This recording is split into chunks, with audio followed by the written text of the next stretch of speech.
Two sources close to the president have told me the real impeachment strategy isn't to avoid being impeached in the House, it's to avoid conviction in the Senate.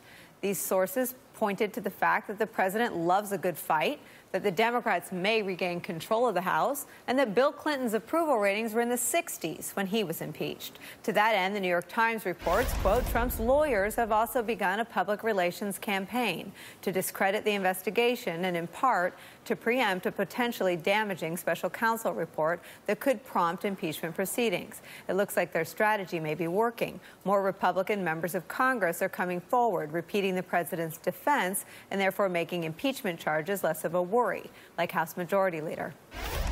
Mr. Leader, are you bothered by the fact that the White House lied about the president's involvement here? Look, the one thing I have found, this has gone on for more than a year. Millions of dollars has been spent. The White House has been cooperating all the way through. This was all based upon, was there collusion involved in the election? Everyone has looked at this as there's no collusion going forward. Mr. Leader. Trump has a unique power over his party, and Phil Rucker of The Washington Post describes how he's been able to rally their support. Writing, quote, in Trump's telling, which can often be more imaginary than real, he's a victim, a long-suffering, tormented victim. For Trump, this posture makes and preserves political power. He has created around himself an aura of unfair persecution by the nation's elites, Democrats, the media, and law enforcement. That inspires sympathy from and solidarity with his aggrieved supporters. Let's bring in the rest of our panel. Joining Frank and me at the table, Elise Jordan, former aide in the George W. Bush White House and State Department, David Jolly, a former Republican congressman, and Jason Johnson, politics editor for The Root. All are MSNBC analysts and contributors. Joyce is still with us as well. Let me start with you on, I don't know what other word to use it, just the lameness of the Republicans.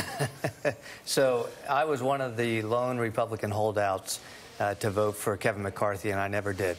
And when I ended up voting against him, I said to a colleague of yours on a different station, I said, you know, this probably makes him the next Speaker of the House when the vacancy opens up. But the reality is what he did yesterday shows that he is not a loyalist to the Constitution. He's a loyalist to Donald Trump. Look, what we have seen this week, and it's Monday, is a White House prepared for the courtroom, a White House with allegiances on Capitol Hill that realize they're about to get into this in a very heavy way. And what we saw from Kevin McCarthy was not an allegiance to the Article I authorities that he may be acceding to should he become the next speaker. And I think it's disqualifying what he said yesterday. It is not a man prepared to be Speaker of the House in a Trump administration. And, you know, the other thing that strikes me is that you can't put the toothpaste back in the tube. Right, the Republican Party now stands against the rule of law.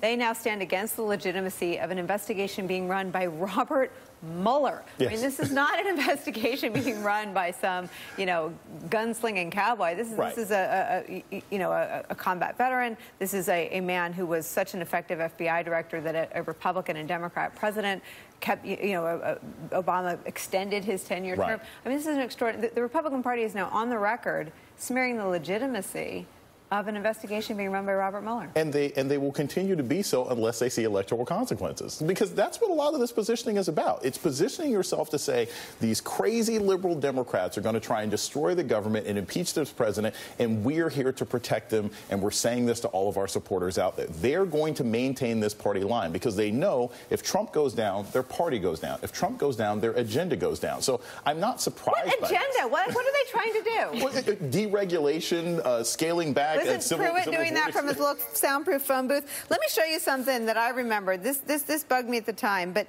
I remember Geraldo saying to Sean Hannity a couple months ago that if Fox News had been around, Nixon never would have had to resign. I think we have that sound. Nixon never would have been forced to resign if you existed in your current state back in 1972, 73, 74. It's too bad for Nixon because nobody like you existed then. I say that because I believe that our prime responsibility now is to unshackle the 45th president of the United States. This is the mission statement of Fox News in 2018, to unshackle the President of the United States from an investigation being run by Robert S. Mueller into Russian meddling in our democracy. And funny you mentioned that Geraldo quote, because who has also said that then none other than John Dean himself, who has said that he doubts that Nixon would have actually been forced to resign had Fox News existed back in the day. You have the echo chamber being so extreme on the right of the narrative of the wrongdoing by law enforcement officials that it may overcome what the actual findings are in the end. But law enforcement is supposed to be part of the Trump base. I mean, his convention was all about law and order president. He's a law and order president, except when the law and order is aimed at him, right? So this becomes very interesting because we hear the phrase constitutional crisis repeated over and over again, but essentially by unshackling the president in the way he wants to usurp the other two branches of government. He wants to say the head of the executive branch has more power and authority than the other two branches. That's not how we're set up. That's not the country we live in. But is that a constitutional crisis? If indeed he usurps the power of the Supreme Court to decide on whether he's sent to a grand jury or charged with a crime, if he decides that if he controls the Congress to the point where impeachment can never occur, if he's attacking the rule of law and the Constitution, we do have a crisis. Nicolle, this is very important because history matters here. This is not Clinton. This is Nixon. This is not civil perjury and obstruction. This is Saturday Night Massacre. And so when we try to draw historical parallels here, it really does matter. Whether or not civil perjury or obstruction existed or not, that might get tested. But what we are seeing in the Trump presidency is somebody who is behaving like Nixon, somebody who is flirting with dismissing the very people who are investigating him, somebody like today, and it has been too normalized to suggest that he can pardon himself.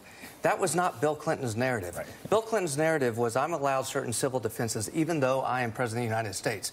Richard Nixon was, the Constitution be damned. I'm the president, and if I do it, it counts, and it matters, and it's legal and lawful. And that is what Donald Trump is doing, and that is why he's going down a road towards impeachment.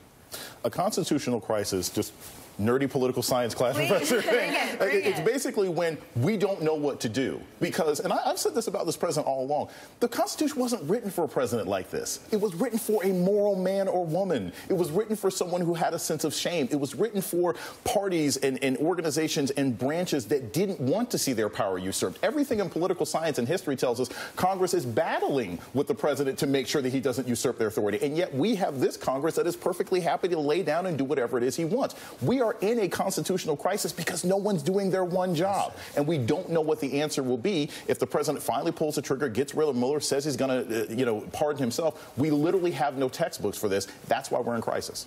All right. I'm depressed. When we come back, one of the first men charged in the Mueller probe is back.